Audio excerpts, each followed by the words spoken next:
Bonjour Bruxelles, une dose d'humour. BX1. Et dans Une dose d'humour, aujourd'hui, on reçoit Alexandra Van Der Beek. Bonjour. Bonjour Fabrice, bonjour Charlotte.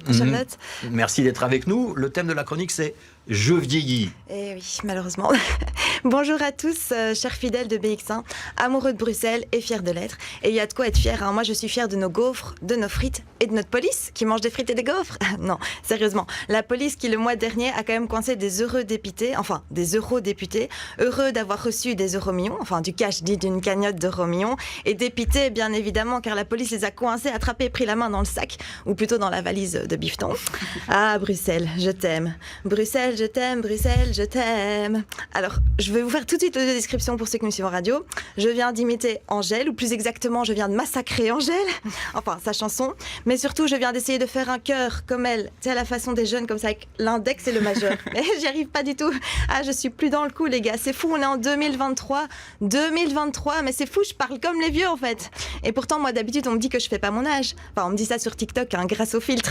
Oui, parce que dans la vraie vie, c'est pas la même chose. Récemment, j'étais au théâtre pour jouer mon spectacle, et quand la directrice du théâtre a appris que j'avais 4 enfants, elle n'en revenait pas. Et du coup, elle me demande mon âge. Donc, je lui dis, j'ai 36 ans. Et elle se tourne vers le régisseur, elle lui dit, ah, c'est fou, hein, tu dirais qu'elle a 36 ans, toi. Et lui répond, écoute, je préfère ne rien dire dans ces cas-là.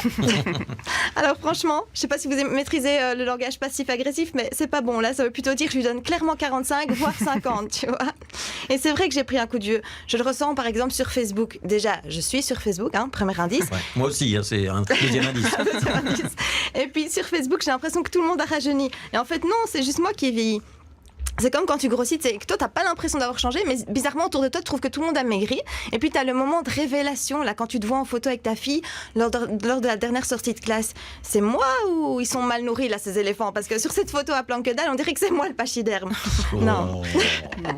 J'ai eu le même genre de révélation récemment pour mon âge. Je me regardais dans le miroir, quand soudain, que vis-je? Oh mon Dieu, pas un cheveu blanc, pire, un poil au menton. Ah, mais ça m'a foutu un coup, quoi. Et pour oublier tout ça, j'ai pris une coupe de champagne avec un couple d'amis, puis j'ai voulu changer de coupe de cheveux, et finalement, j'ai changé la couleur. Je suis passée de brune à un mélange de brun, roux, blond. À ce stade, c'est même plus une couleur de cheveux, c'est une couleur de bière.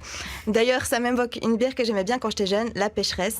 À l'époque, on me disait que c'était une bière de femme. Hein. C'est vous dire si c'était il y a longtemps. Bah oui, aujourd'hui, ça passerait plus une phrase pareille, hein. Trop sexiste. Balance ton quoi? Enfin, balance ta bière, hein, là, du coup. Ah, ça fait longtemps que j'ai plus fait ça. Quand t'es jeune, tu trouves que c'est cool de boire de la bière ou de la balancer, hein, parce que de la bière à 50 cents est rarement bonne. Et puis quand tu vieillis, tu trouves ça encore plus cool de boire ta tisane, verveine, gingembre, qui te permet de bien dormir, hein, ça c'est le côté verveine, et de faire de beaux rêves, ça c'est le côté gingembre. Et je me rends compte que je vieillis quand par exemple le matin, j'ouvre mon téléphone, et il ne s'ouvre pas. Oui, parce que ça fonctionne à la reconnaissance faciale. Et visiblement, le matin, j'ai pas la même tête. Heureusement que ça fonctionne pas à la reconnaissance de l'haleine, hein. Je pense que ce serait encore pire. Dans ce cas-là, je pense que Siri, il appelle directement les urgences. Ça s'appelle un alcotest. Exactement. Mais bon, vaut mieux en rire. Et je voudrais terminer cette chronique en vous disant que c'est pas l'âge qui compte, ni la taille d'ailleurs, non. On sait très bien que tout le monde, il veut seulement la thune. Et je parle pas que des députés européens. Prenez soin de vous, ça c'est important. Profitez et surtout, continuez à nous suivre sur BX1, c'est important aussi. Merci, à bientôt. Merci beaucoup, c'était Alexandra Van Der Beek. Oui, Van Der Beek. Beek, Oui. Beek, il n'y a qu'un seul. Je vieillis, c'était le thème de la chronique. On va parler avec vous un instant d'un gala qui va se dérouler au Théâtre Royal de Mons. C'est la Fédération belge des professionnels de l'humour, FBPH, c'est ça? Oui, tout à fait, qui a été créé par les frères Taloche. Et donc, il y a un grand gala, c'est le premier, et donc ce sera le 6 février, donc c'est dans 2 semaines, c'est un lundi, à 20h, et il y a des têtes d'affiche. Il y a Cody qui sera là, il y a les frères Taloche, Sarah Grosjean, Fabien Lecastel, enfin il y a plein de. Est-ce qu'il y a Alexandra Van Der Beek? Moi je ne jouerai pas mais je serai présente, je serai là. Voilà, donc rien que pour vous voir, ça vaut le coup d'y aller. C'est le 6 février au Théâtre Royal de Mons. Merci beaucoup Alexandra et on vous retrouvera bientôt évidemment sur l'antenne de BX1 dans Une dose d'humour.